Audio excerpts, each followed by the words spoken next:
श्री राधा कृष्णाभ्याम नमः।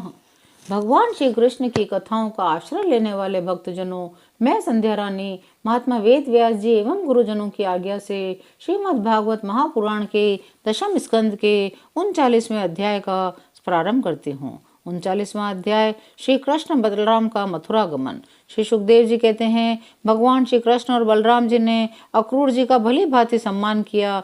वे आराम से पलंग पर बैठ गए। उन्होंने मार्ग में जो जो अभिलाषाएं की थी वे सब की सब पूरी हो गई। लक्ष्मी के आश्रय स्थान भगवान श्री कृष्ण के प्रसन्न होने पर ऐसी कौन सी वस्तु है जो प्राप्त नहीं हो सकती। परीक्षित, भगवान के परम प्रेमी भक्तजन किसी भी प्रकार की वस्तु की कामना नहीं करते। भगवान श्री कृष्ण ने कहा, चाचा जी, आपका हृदय बड़ा शुद्ध है, आपको यात्रा में कोई कष्ट तो नहीं हुआ। स्वागत है, मैं आपकी मंगल कामना करती हूँ। मथुरा के हमारे आत्मीय, सुहृदय, कुटुंबी तथा अन्य संबंधी सब कुशल और स्वस्थ तो है ना।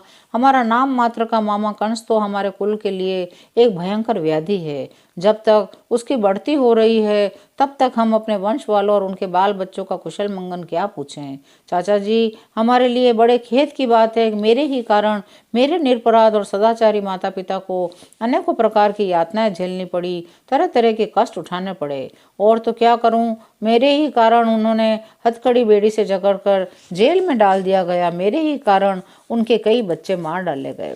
मैं बहुत दिनों से चाहता था आप लोगों में से किसी न किसी का दर्शन हो। ये बड़े सौभाग्य की बात है कि आज मेरी वह अभिलाषा पूर्ण हो गई।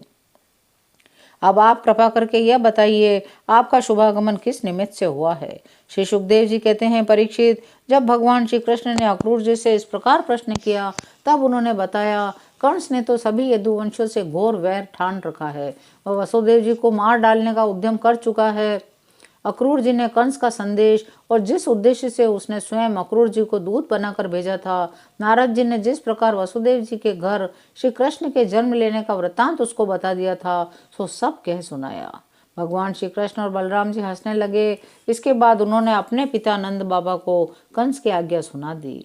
तब नंद बाबा ने सब गोपों को आज्ञा दी, सारा गोरस एकत्र करो, भेंट की सामग्री ले लो और अपने छकड़े जोतो।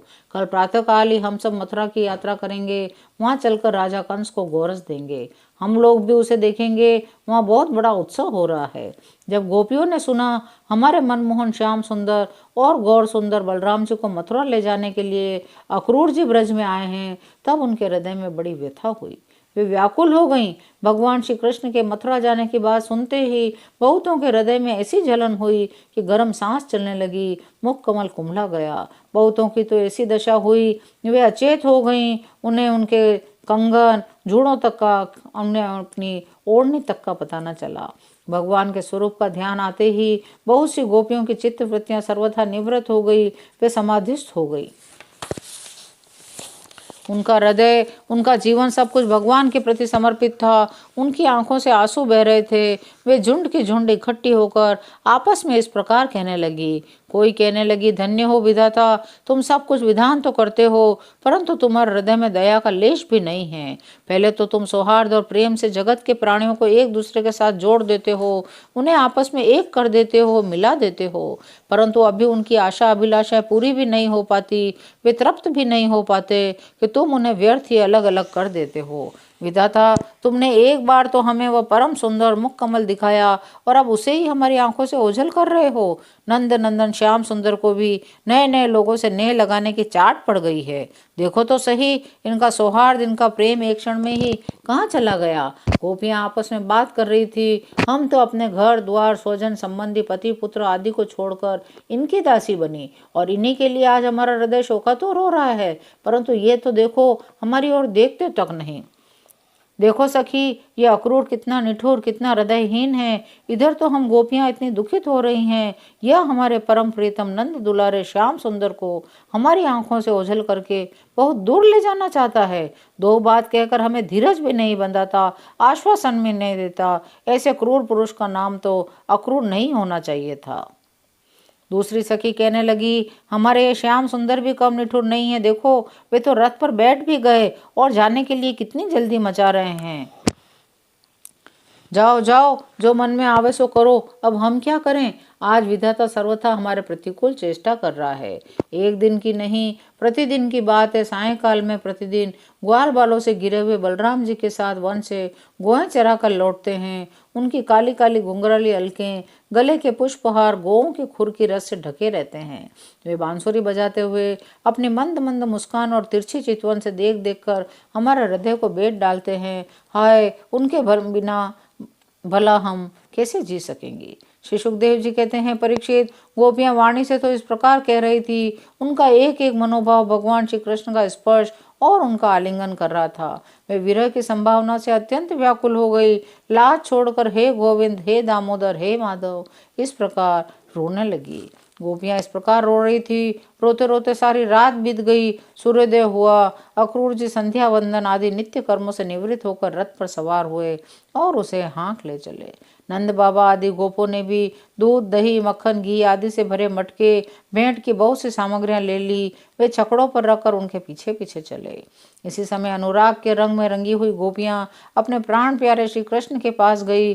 उनकी चितवन, मुस्कान आदि निरख कर कुछ कुछ सुखी हुई। अब वे अपने प्रियतम श्याम सुंदर से कुछ संदेश पाने की आकांक्षा से वहीं खड़ी हो गई।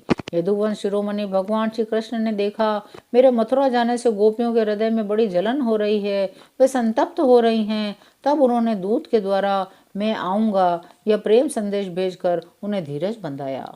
अभी उनके मन में आशा थी, शायद श्री कृष्ण कुछ दूर जाकर लौट आएंगे, परंतु जब नहीं लौटे तब वे निराश हो गईं और अपने अपने घर को चली आई।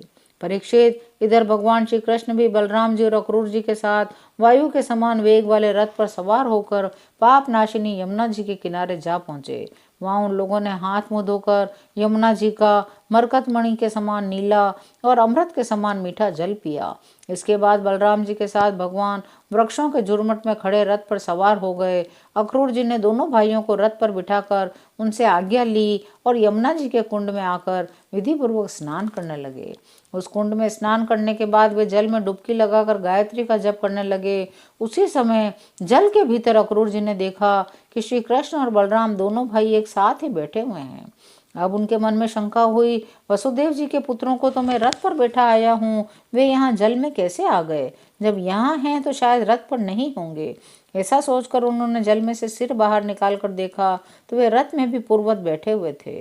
उन्होंने ये सोचकर मैंने उन्हें जो जल में देखा था वो भ्रम होगा, फिर डुबकी लगाई, परंतु फिर उन्होंने वहां देखा साक्षात अनंत देव श्री शेष जी विराजमान हैं। सिद्ध चारण गंधर्व असुर अपने अपने सिर झुकाकर उनकी स्तुति कर रहे हैं। अक्रूर जी ने देखा शेष जी की गोद में श्याम मेघ के समान घनश्याम विराजमान हो रहे हैं। वे रेशमी पीताम्बर पहने हैं, बड़ी ही शान चतुर्भुज मूर्ति है, कमल के रक्त दल के समान रत्नारे रत्न हैं। उनका बदन बड़ा ही मनोहर प्रसन्नता का सदन है। सुंदर कान, कपोल, लाल लाल अधरों की छटा निराली है। स्थूल कटी प्रदेश, नितंब, हाथी की सूंड के समान जांघे, सुंदर घुटने एवं पिंडलियां हैं। अत्यंत बहुमूल्य मणियों से जटा हुआ मुकुट, कड़े, बाजूबंद, करधनी, हार, नूपुर, कुंडलों से यज्ञोपवीत से वह दिव्य मूर्ति अलंकृत हो रही है।